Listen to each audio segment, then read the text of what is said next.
স্বাধীনতা আন্দোলনের অন্যতম পীঠস্থান তমলুক রাজবাড়ি। ভারতের স্বাধীনতা সংগ্রামের নিজের স্বতন্ত্র ভূমিকা পালন করেছে তাম্রলিপ্ত রাজবাড়ি বা তমলুক রাজবাড়ি। স্বাধীনতা আন্দোলনের অন্যতম পীঠস্থান তমলুক রাজবাড়ি, যে রাজবাড়ির মাঠে সভা করেছেন সুভাষচন্দ্র বসু, বঙ্গভঙ্গ বিরোধী আন্দোলন কিংবা লবণ আন্দোলন, সবেতেই ইতিহাসের ছাপ রেখে যায় তাম্রলিপ্ত রাজ পরিবারের সদস্যরা। তমলুক রাজ পরিবারের সঙ্গে ব্রিটিশদের বিবাদ প্রথম থেকেই তাম্রলিপ্ত রাজবাড়ির সম্পত্তি নিয়ে। রানী কৃষ্ণপ্রিয়ার ব্রিটিশদের লড়াই, ব্রিটিশ বিরোধী শক্তির ভিত পোতা হয় তমলুক রাজবাড়ির অন্তরে। সেই কোন অষ্টাদশ শতাব্দীতে, বিংশ শতাব্দীর শুরুতেই বঙ্গভঙ্গ বিরোধী আন্দোলনে তমলুকে তৎকালীন রাজা সুরেন্দ্র নারায়ণ রায় সক্রিয় অংশগ্রহণ করে। তমলুকে ব্রিটিশ বঙ্গভঙ্গ বিরোধী সভা হয়। সেই সভায় সভাপতিত্ব করেন রাজা সুরেন্দ্র নারায়ণ রায়। এই সভা ছিল অবিভক্ত তমলুক মহকুমার প্রথম বঙ্গভঙ্গ বিরোধী সভা। 1930 সালে আইন অমান্য আন্দোলন শুরু হলে রাজা সুরেন্দ্র নারায়ণ রায় মুখ্য ভূমিকা গ্রহণ করে। তিনি অত্যন্ত সাহসিকতার পরিচয় দিয়ে অবিভক্ত তমলুক মহকুমার লবণ সত্যাগ্রহ আন্দোলনকারীদের বসবাসের জন্য রাজবাড়ির একাংশ ছেড়ে দেন। এই রাজবাড়িতে লবণ সত্যাগ্রহ আন্দোলনকারীদের শিবির থেকেই লবণ সত্যাগ্রহের আচার্য ও উপাচার্য হিসেবে নির্বাচিত হয় সতীশ সামন্ত ও সুশীল কুমার ধারা। 1938 সাল তৎকালীন কংগ্রেসের সভাপতি নেতাজি সুভাষচন্দ্র বসু 11ই এপ্রিল তিনি তমলুক শহরে এলেন। শহরে কংগ্রেসের সভা অনুষ্ঠিত হবে, কিন্তু সভা করার জায়গা পাওয়া যাচ্ছে না। তখন এগিয়ে এলো তাম্রলিপ্ত বা তমলুক রাজ পরিবার। সেই সময় কংগ্রেসের নেতাগণ শরণাপন্ন হয় বৃদ্ধ রাজা সুরেন্দ্র নারায়ণ রায়ের। বৃদ্ধ রাজা রাজবাড়ির অন্তরে খোশ রঙের মাঠের ফলন্ত আমবাগান কেটে সুভাষচন্দ্রের সভার আয়োজন করেন। বিপ্লবীদের আঁকড়া রক্ষিত বাড়ি যখন ব্রিটিশ পুলিশদের কুনজরে আসে, তখন রক্ষিত বাড়িতেই অনুশীলন সমিতি রাজবাড়িতে স্থানান্তরিত করে স্বদেশীরা। স্বাধীনতা সংগ্রামের ইতিহাসে তমলুক রাজবাড়ি এক উল্লেখযোগ্য স্থান নিয়েছে। দেখুন, 1782 সালে তখনকার দিনে যারা ব্রিটিশ সরকার ছিল, তারাই রাজবাড়ি অধিগ্রহণ করার চেষ্টা করেছিল। তখনকার রানী ছিলেন রানী কৃষ্ণপ্রিয়া। তিনি প্রচণ্ড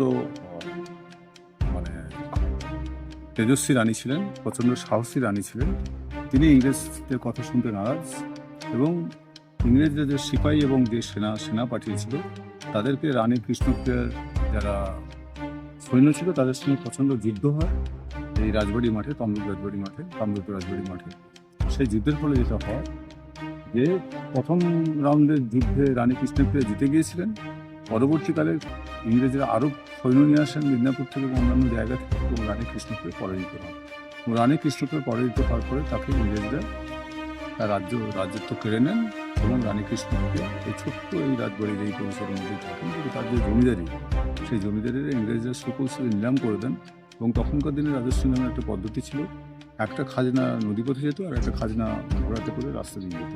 দুটোই তখনকার দিনের দস্যুদের সঙ্গে ইংরেজরা চক্রান্ত করে এই দুটো খাজনা লুট করে এবং সেই জমিদারিটা মহিষাদল রাজবাড়ি কিনে নেয়।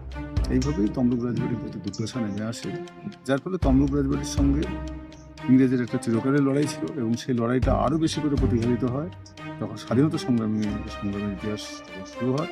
তখন এই যে পিছনে আপনারা রাজবাড়িটি দেখছেন, যেটা বর্তমানে কেন্দ্র সরকারের আন্তর্জাতিক সর্বজনীন অধিগ্রহণ করেছেন 2004 সালে, সেখানে তিনি অবিভক্ত বাংলার স্বাধীনতা সংগ্রামীদের তিনি আশ্রয় দেন এবং সে আশ্রয় দেওয়ার ফলে ইংরেজের সঙ্গে সম্পর্কটা আরও গণ্ডগোল শুরু হয় এবং সেই পুরনো যে সম্পর্ক তারই যে জোরে আবার নতুন করে গণ্ডগোল শুরু হয়। এবং ইংরেজ তখনকার দিন ডিস্ট্রিক্ট ম্যাজিস্ট্রেট ছিলেন, তিনি এসে রাজা সন্ধানকে বলেন যে আপনি বলুন যে ওদেরকে ছেড়ে চলে যেতে। রাজা সন্ধান বলুন যে আমি যে স্বাধীনতা সংগ্রামে আশ্রয় দিই তাদেরকে আমি ছেড়ে চলে যেতে বলতে পারবো না, এবং যেহেতু এই ফাটপুকুর থেকে মাছ এবং শাকসবজি ওনাদেরকে দেওয়া হতো, তিনি সেটাও বন্ধ করতে বলেন।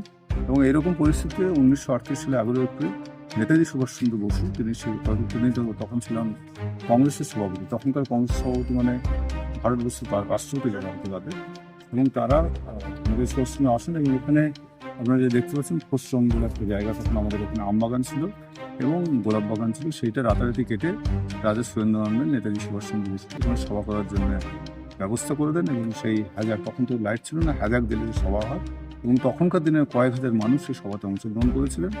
এবং পরবর্তীকালে এখান থেকে এই রাজবাড়ি থেকেই স্বাধীনতা সংগ্রামীরা দল বেঁধে লবণ সত্যাগ্রহ আন্দোলনে যোগদান করেছিলেন এবং প্রচুর মানুষকে গ্রেপ্তার করা হয়েছিল এবং রাজা সুরেন্দ্রনাথকে গ্রেপ্তার করা হয় এবং আমার বাবা ডাক্তার সুরেন্দ্রনাথকে গ্রেপ্তার করা হয় এবং রাজা সুরেন্দ্রনাথ রায়কে যখন গ্রেপ্তার করে তখন পাঁশকুড়া রাস্তা দিয়ে মেদিনীপুর যেতে হতো, যখন যাওয়া হচ্ছিল তখন কংসপুরের মুসলিম ভাইয়েরা বা মুসলিম প্রজারা রাস্তা অবরোধ করে এবং বলে যে রাজাকে আমরা যেতে দেবো না। তখন ইংরেজরা বাধ্য হয়ে তাকে ফিরিয়ে এই যে পায়রাটুমি ডাক বাংলো ওখানে তাকে রাজবন্দি করে 6 মাস রাখা হয়। তারপরে কোনো এক সময় সুযোগ বুঝে তাকে মেদিনীপুর সেন্ট্রাল জেল এবং দমদম সেন্ট্রাল জেলে পাঠিয়ে দেওয়া হয়।